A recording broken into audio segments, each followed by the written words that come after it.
je me marie avec ce garçon. Il se marie avec moi mais sans m'aimer et je me rends compte que je me suis complètement trompée. Le lendemain où je me suis mariée avec lui, ça a été 7 ans d'enfer complet, où je suis mariée avec un homme qui n'est pas amoureux de moi, un homme qui me rabaisse, un homme qui me critique, un homme qui ne supporte pas ma présence. Et au bout de 7 ans de souffrance, parce que c'était un homme qui aussi était violent quand ça n'allait pas, quand on se disputait, il était très violent. Donc ça a été vraiment des violences physiques et psychologiques et une souffrance totale où je me disais je n'ai pas le droit de divorcer. Bonjour, je m'appelle Amaya Posada, je suis pasteur de l'église Jésus mon refuge avec mon mari le pasteur Samayas.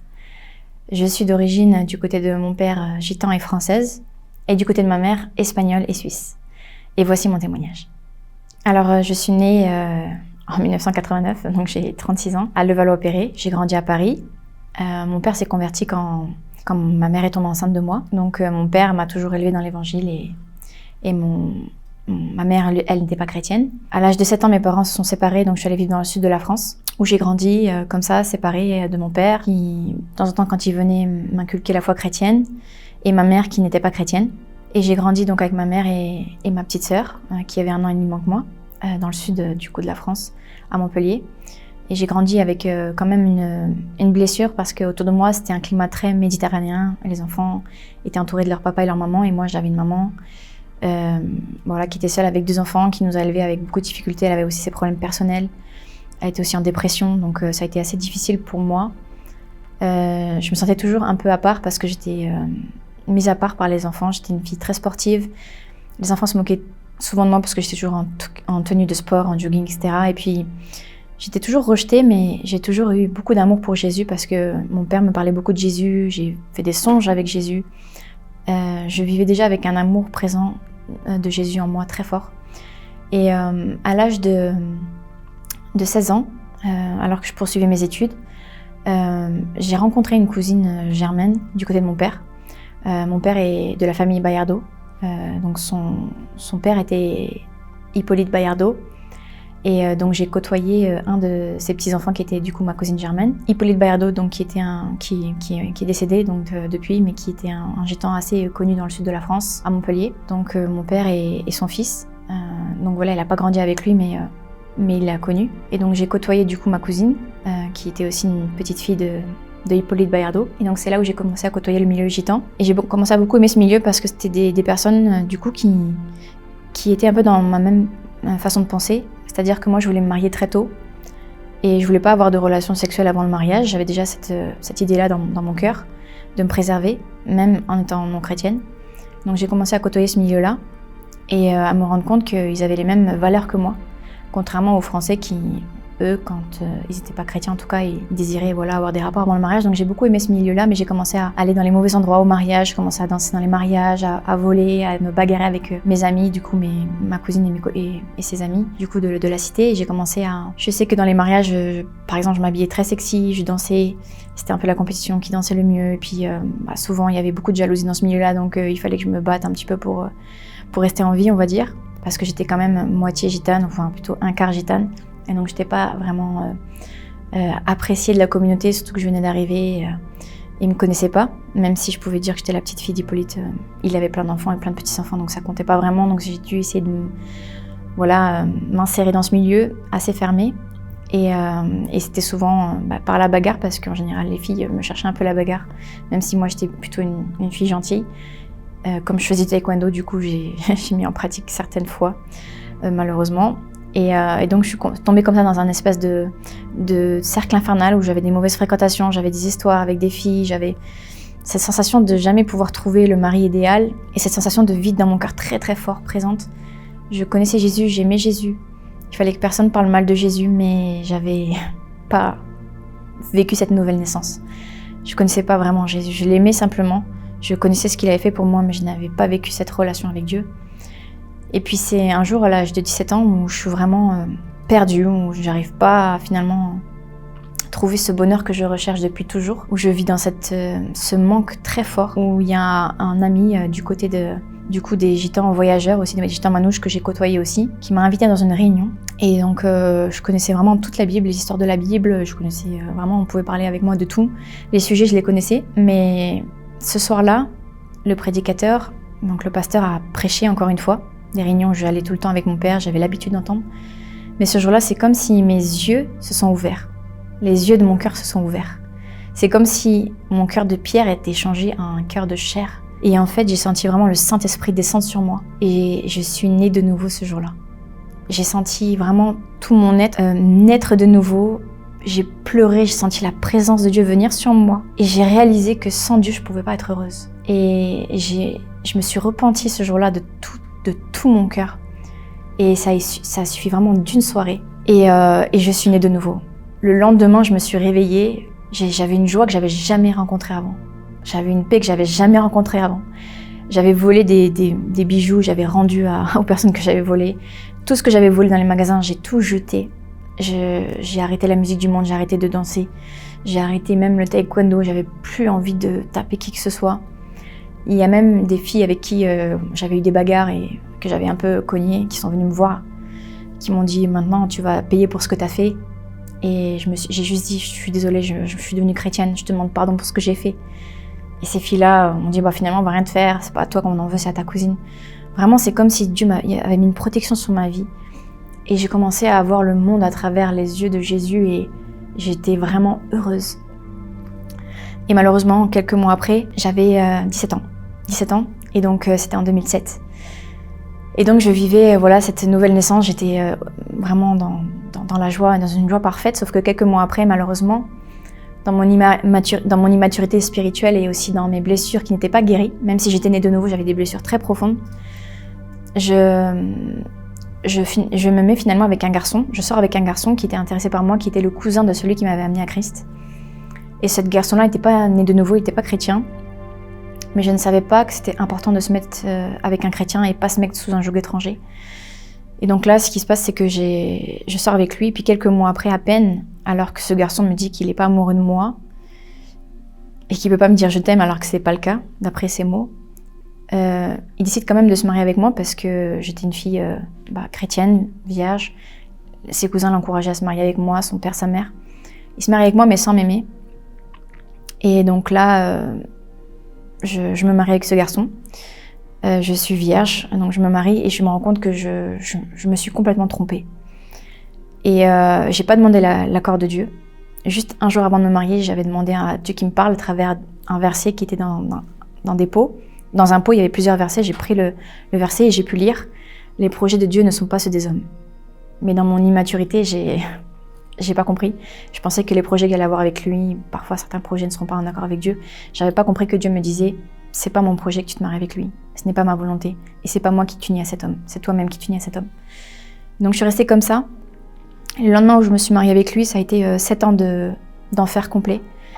Où je suis mariée avec un homme qui n'est pas amoureux de moi, un homme qui me rabaisse, un homme qui me critique, un homme qui ne supporte pas ma présence, un homme qui n'est pas chrétien. Mais c'est surtout le fait qu'il ne m'aime pas qui est le plus dur en soi, d'être mariée avec un homme qui ne nous aime pas, c'est très difficile. Et chaque jour qui passait, je me rendais compte à quel point j'avais fait une énorme erreur. Et je regardais le ciel en pleurant souvent le soir. Et je demandais à Dieu pardon parce que j'avais vécu vraiment en dehors de la volonté de Dieu et je savais que Dieu souffrait en me voyant pleurer tous les soirs. J'ai vécu en caravane pendant 4 ans. Alors je n'avais jamais vécu en caravane, c'était très dur pour moi parce que je n'étais pas habituée. Et au bout de 4 ans de vie en caravane, j'ai réussi à avoir un appartement. Et au bout de 7 ans de souffrance, parce que c'était un homme qui aussi était violent quand ça n'allait pas, quand on se disputait, il était très violent. Donc ça a été vraiment des violences physiques et psychologiques. Et une souffrance totale où je me disais, je n'ai pas le droit de divorcer. Où les gens me disent, tu n'as pas le droit de divorcer. Tu dois rester avec ton mari, même quand il me frappait. Les pasteurs venaient me voir en me disant, tu n'as pas le droit de quitter ton mari. Et ils ne me demandaient même pas comment j'allais. Ils voulaient juste s'assurer que l'image de l'église n'était pas salie par rapport au fait que je pouvais le quitter quand il me frappait. Donc ça a été super difficile pour moi et je pensais que c'était fini pour moi et que je devais rester avec lui toute ma vie. Sauf qu'au bout de 7 ans de mariage, où je vivais vraiment avec un inconnu dans la maison qui me parlait vraiment jamais, qui me méprisait, qui ne m'aimait pas, j'ai eu 2 enfants aussi avec lui.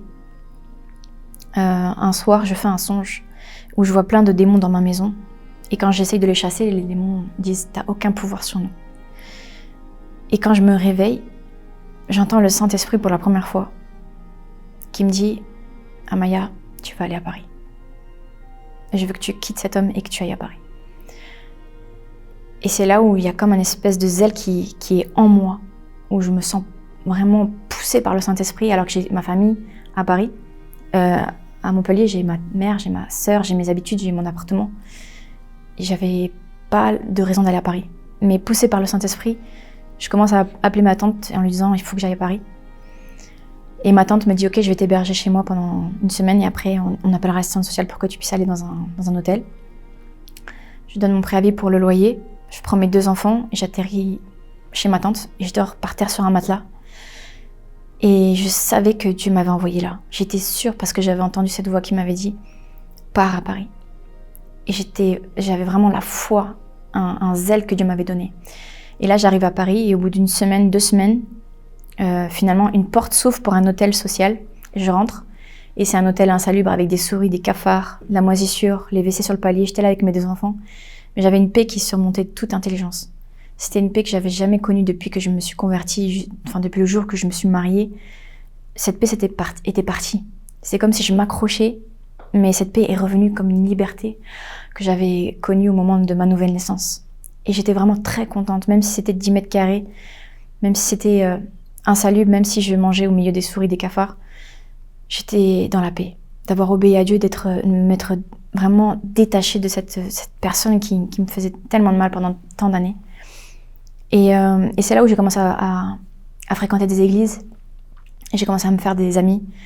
Et Dieu a commencé en moi un processus vraiment de restauration pendant 3 années, très intense. Et je vivais mes choses avec Dieu, je vivais cette restauration, je vivais aussi des enseignements vraiment puissants à travers mon église, des personnes un groupe d'amis que j'ai beaucoup aimé, qui m'ont beaucoup fait du bien. Et puis au bout de 1 an, dans cet hôtel, je suis passée devant 3 familles. J'ai eu un énorme appartement de 80 mètres carrés en plein Paris. Même l'assistante sociale qui m'aidait, elle me dit « je sais pas comment vous avez fait parce qu'il y avait 3 familles devant vous qui étaient prioritaires ». Et j'ai eu un 80 mètres carrés refait à neuf en plein Paris avec 3 chambres, avec 2 toilettes, 2 WC, 2 salles de bain, juste à côté de là où j'étais dans l'hôtel. Et vraiment quelque chose d'incroyable. Ils ont refait pour 10 000 € de travaux et l'assistante sociale m'a dit « je sais pas comment vous avez fait pour l'avoir, c'est vraiment un miracle ». Et je savais que c'était Dieu. C'était vraiment un appartement vraiment super, merveilleux, grand, et j'étais vraiment heureuse. Et c'est là où j'ai commencé à vraiment me dire « waouh, vraiment Dieu était avec moi, il m'a pas abandonnée ». Entre-temps, j'ai un prophète qui est venu, qui m'a dit, ce prophète s'appelait Pascal Itois, il est venu, je le connaissais pas, et il a pris ma main comme ça, on sortait de l'église avec le groupe de jeunes, et il m'a dit Amaya, parce qu'il me connaissait pas, parce que je lui ai dit comment tu t'appelles, il m'a dit Amaya, il m'a dit comment tu t'appelles, je lui ai dit je m'appelle Amaya, il a pris ma main, il m'a dit Amaya, Dieu veut faire une cassure avec ton passé. Et là le Saint-Esprit vient sur moi, il m'inonde, et là je sens vraiment une restauration de Dieu qui m'enlève cette culpabilité aussi d'avoir peut-être ce doute, peut-être que j'aurais dû rester parce que certaines personnes pouvaient me dire t'aurais pas dû faire ça, t'aurais dû rester là-bas. Certaines personnes me condamnaient en me disant tu pourras pas te remarier, c'est fini pour toi, et même j'avais ces pensées qui venaient dans ma tête. Et là c'était comme une libération, comme si Dieu me disait j'ai jamais voulu ça et je veux faire une cassure avec ton passé, mot pour mot, ce que m'avait dit le prophète, ça m'avait vraiment guéri en fait des dernières choses qui restaient en moi en fait. Et à partir de ce moment-là, donc j'ai 3 ans de restauration profonde. Et au bout de 3 ans, je commence à dire à Dieu, Seigneur, j'en ai marre d'être une chrétienne charnelle. J'en ai marre de vivre tiède, d'aller à l'église, de travailler, parce que Dieu m'avait ouvert une porte dans l'immobilier. Et j'étais contente, j'avais mon travail, j'avais mes enfants, j'avais l'église, mais je voulais plus de Dieu. Et là, j'ai commencé à prier en disant, Seigneur, je veux plus de toi, je veux avoir la soif de toi. Et c'est là où le Seigneur commence à me parler. Et il me demande de faire un jeûne de Daniel. Et petit à petit, je commence à avoir plus de proximité avec le Saint-Esprit, je commence à entendre plus sa voix.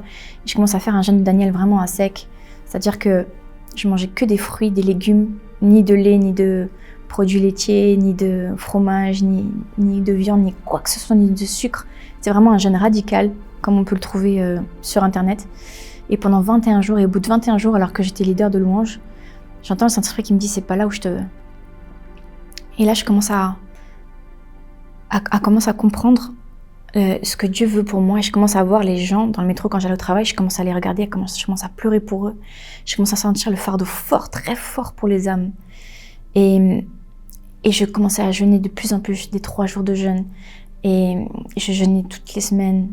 un jour, 2 jours, je commençais à rentrer dans un processus vraiment de vie de jeûne.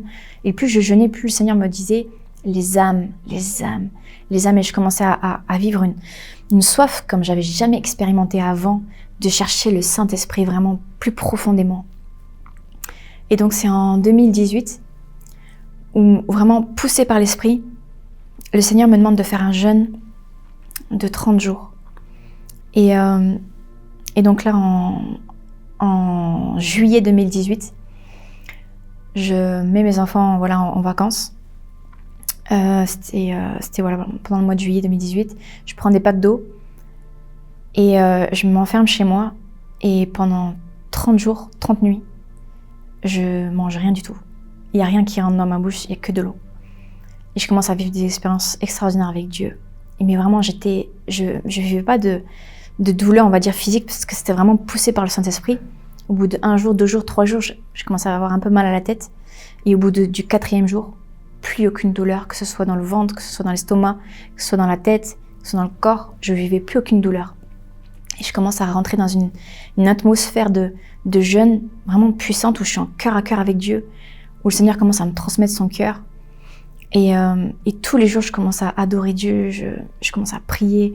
Tous les jours, j'étais en lecture de la parole et je vis vraiment un temps en cœur à cœur avec Dieu. Et il y a un jour particulier où je me souviens que je regardais devant moi, et en vision, je voyais toutes les âmes aller en enfer, une par une. Et je voyais l'enfer et je voyais toutes les âmes aller en enfer. Et cette vision-là m'a traumatisée, on va dire. Ça a marqué quelque chose dans ma vie, un avant et un après. Et plus je voyais ces âmes aller en enfer, plus j'avais envie que le Seigneur m'enlève mon cœur. Je faisais comme ça. Je disais, non Seigneur, fais pas ça. Non Seigneur, fais pas ça. Je commençais à vouloir presque arracher mon cœur de la poitrine, parce que c'était une souffrance trop difficile de voir les âmes aller en enfer. Et je pleurais. Et ce qui s'est passé, c'est que quelques jours après, où je me rends compte que Dieu m'appelle à aller chercher les âmes, il me demande d'arrêter mon travail, il me demande d'aller dans la rue, de prêcher l'évangile. Ce qui se passe, c'est qu'au bout de, on va dire, peut-être 20 jours où j'ai vraiment rien mangé, je commence alors que j'étais là dans ma chambre en train de prier, je commence à sentir du feu dans mes pieds. Et là, je me dis, qu'est-ce que c'est que ce truc? Parce que j'avais jamais senti de feu nulle part dans mon corps. J'avais déjà été baptisée du Saint-Esprit. J'avais déjà vu même des paillettes sur mes mains. Une fois que je suis allée dans une conférence, il y avait un homme de Dieu qui s'appelait Jean-Luc Traxel qui m'a imposé les mains. Je ne le connaissais pas à l'époque. J'avais reçu cette parole. C'était en 2017, où j'avais reçu le don de guérison, parce que j'y aspirais. Et donc cette fois-ci, c'était vraiment incroyable, parce que c'était du feu dans mes pieds. Et donc là, j'essayais de toucher mes pieds, parce que je me disais, mais c'est quoi cette chaleur? Je comprenais pas, parce que c'était vraiment quelque chose pour moi qui était complètement incompréhensible. J'avais jamais entendu parler de ça. Et quand je touchais mes pieds, c'était froid, c'était normal. C'est vraiment à l'intérieur des pieds, c'était brûlant. Et c'était une expérience vraiment extraordinaire. Mais je la comprenais pas. Je comprenais pas pourquoi c'était pas dans ma tête, pourquoi c'était pas dans mes mains, pourquoi c'était pas dans mon cœur, pourquoi c'était dans mes pieds. Et du coup, ça a duré toute la soirée comme ça, où vraiment j'étais sous le choc. Et puis j'appelle un ami pasteur et je lui demande, voilà, je sens ça dans mes pieds, je sais pas ce qui se passe. Et puis lui il me dit, bah écoute, t'as qu'à demander à Dieu ce que ça veut dire. Et du coup, ce qui se passe, c'est que je m'endors comme ça. Et je me réveille le matin. Je faisais des nuits très courtes parce que comme je ne mangeais pas, j'étais souvent réveillée la nuit, je priais, j'étais vraiment dans le temps de lecture. J'étais très affaiblie, j'étais arrivée... en temps normal, je fais entre 50 et 55 kilos, là je faisais 48 kilos. Mais j'étais tellement en communication, en communion avec le Saint-Esprit, que c'était vraiment merveilleux, c'était vraiment poussé par l'Esprit. C'est ce que Dieu m'avait demandé de faire avant de rentrer dans mon ministère. C'est ce que Dieu m'avait demandé personnellement. Et puis le lendemain, donc j'ouvre la Bible et je dis, Seigneur, tu me parles par rapport à ce que j'ai vécu. Et j'ouvre la Bible vraiment au hasard. Et puis là, je vois le verset qui me dit, là où tu poseras le pied, je te donnerai le territoire. Et j'ai reçu cette parole comme un rhéma. Parce que Le pied, c'est ce que j'avais vécu, cette chaleur dans les pieds, cette onction, ce feu dans les pieds. C'est les pieds de l'évangéliste qui va dehors et qui prêche l'évangile. Et donc cette parole, c'était « Tu vas aller dehors et tu auras une onction particulière pour ce ministère dans lequel je t'appelle d'évangéliste. » Et j'étais super contente parce que je me disais « Waouh, j'ai pas tout compris. » Mais ce que je sais, c'est que c'est encore une confirmation du ministère auquel il m'appelle d'évangéliste. Et donc, au bout de 30 jours de jeûne, donc le 31e jour, je me rappelle, je me lève le matin, j'étais très affaiblie, et je mange, je sais pas, j'ai envie de manger des chips, et je mange des chips. Et là, dans ma bouche, c'était tout bizarre de mâcher. J'avais ma mâchoire, tout qui... J'avais plus l'habitude de manger, en fait. Et puis, j'ai repris des forces petit à petit, et c'est là où, en septembre, du coup, entre-temps, j'avais lié une amitié avec le pasteur Semayas. Du coup, Dieu a fait en sorte que là où j'habite, lui, il habite à 100 mètres plus loin, dans tout Paris. Et on a vécu une relation vraiment d'amitié pendant 3 ans. Une amitié vraiment très pure. Et finalement, en 2018, donc en septembre, avec le pasteur Semayas, qui plus tard deviendra mon mari, et le pasteur Tina, on est allés ensemble pour la première fois à l'évangélisation, c'était dans les métros. Et là, j'ai commencé mon ministère d'évangélisation. Même si j'évangélisais tout le temps, je parlais de Jésus tout le temps, là c'est vraiment un ministère à temps plein où tous les jours j'allais dans le métro. Et là j'ai commencé à prêcher dans le métro, à faire des guérisons, je voyais des miracles, je voyais des délivrances même. Et de plus en plus de jeunes me suivaient. Le Seigneur m'a demandé d'être sur les réseaux sociaux, donc j'ai commencé à me mettre sur les réseaux sociaux, alors que j'y étais pas avant. Il m'a dit je veux me glorifier à travers toi. Et je filmais tout ce que je faisais, et puis là les gens commençaient à venir, et je voyais vraiment des gens naître de nouveau, je voyais des gens pleurer en prêchant, juste en leur annonçant l'évangile. Je voyais des gens guéris, je voyais des choses vraiment extraordinaires. Et ce qui s'est passé, c'est que pendant 1 an, j'ai fait ça vraiment non-stop, sans réfléchir. Par la grâce de Dieu, Dieu a pourvu à tous mes besoins, même si j'avais arrêté mon travail. Et du coup, ce qui s'est passé, c'est que en 2019, le Seigneur, après m'avoir parlé, j'ai eu en fait, alors que je commençais à parler avec un ami, dans le but peut-être de sortir avec lui, un ami évangéliste. Là, je fais un songe une nuit, et 4 nuits d'affilée, je fais 4 songes. Et dans ces 4 songes, je rêve que je suis mariée avec le pasteur Semayas, alors que je suis en train de parler avec un autre garçon. Et le premier soir où je me réveille, je pleure. Le premier matin où je me réveille de ce songe, je pleure parce que je dis à Dieu, pourquoi tu me montres le pasteur Semayas alors que c'est mon ami, qu'on est amis depuis 2016, et à ce moment-là on est en 2019, et qu'il ne s'intéresse pas du tout à moi. Il m'appelle ma sœur, j'essaie de lui trouver une femme, il essaie même de me trouver un mari. Enfin, il n'y a vraiment aucune ambiguïté entre nous, et je ne comprends pas pourquoi Dieu me montre lui mon mari alors qu'il sait très bien que j'ai vécu avec un homme qui ne m'a pas aimée, et que là il y a un garçon qui s'intéresse à moi, et il me montre le pasteur Semayas alors que le pasteur Semayas ne s'intéresse pas du tout à moi.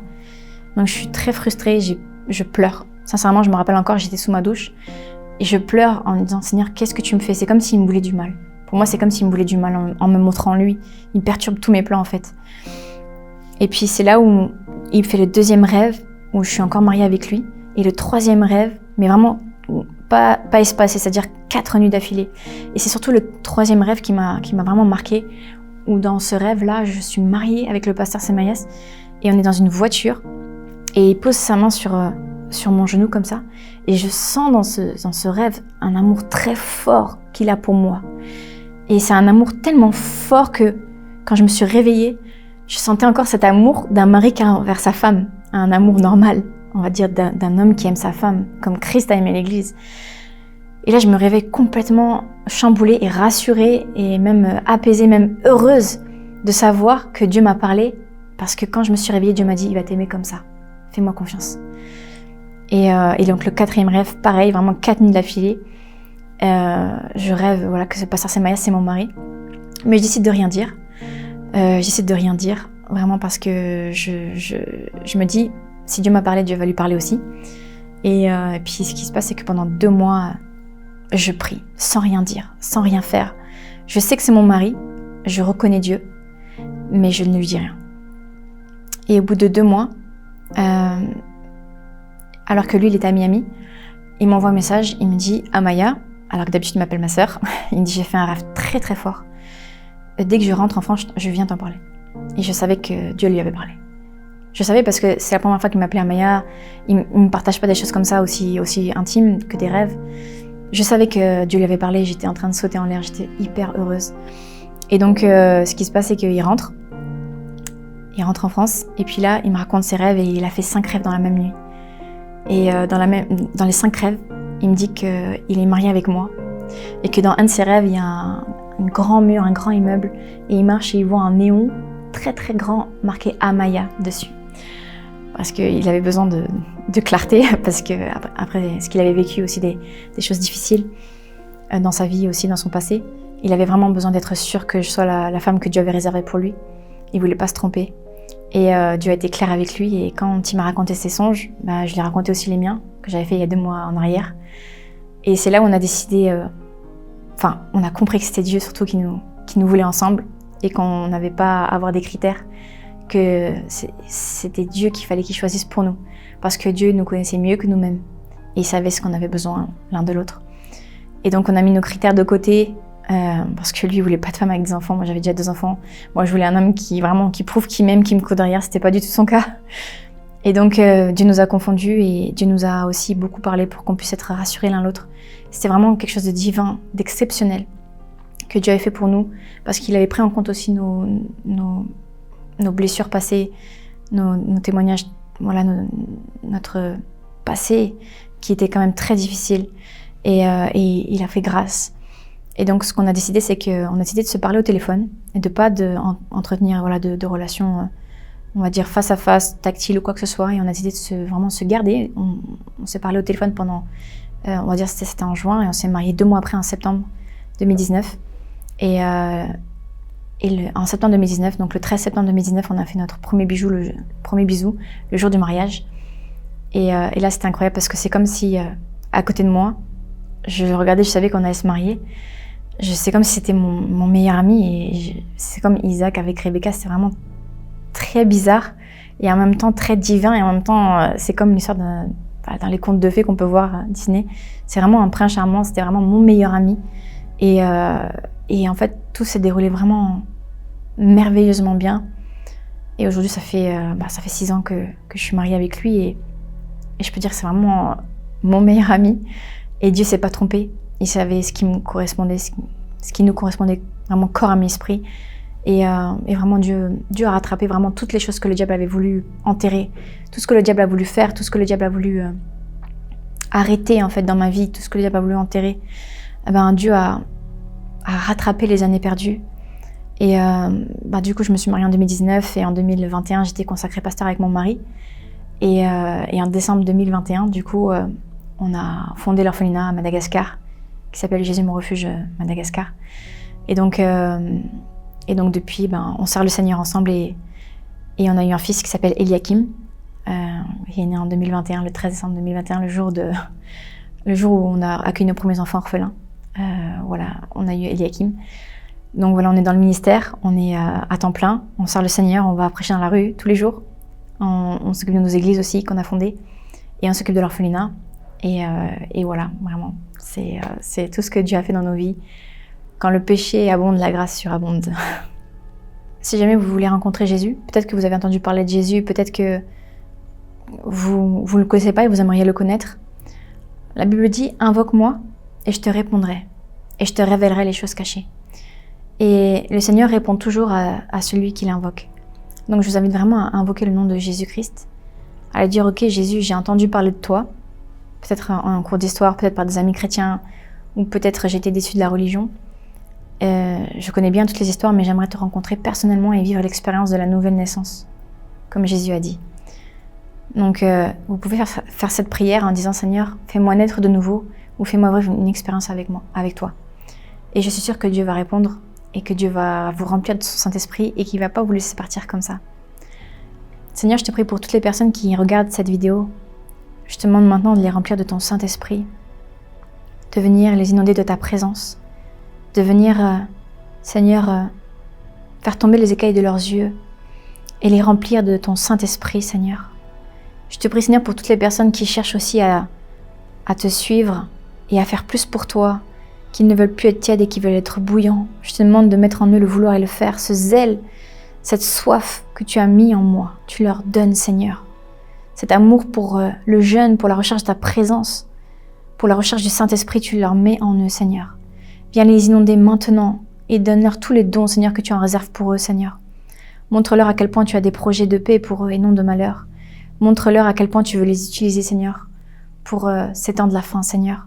Je te demande de les inonder de ta présence maintenant et de venir les utiliser puissamment pour qu'ils soient une arme puissante entre les mains de ta grâce, Seigneur, de ta fidélité, de ta puissance, Seigneur, au nom de Jésus-Christ. Amen.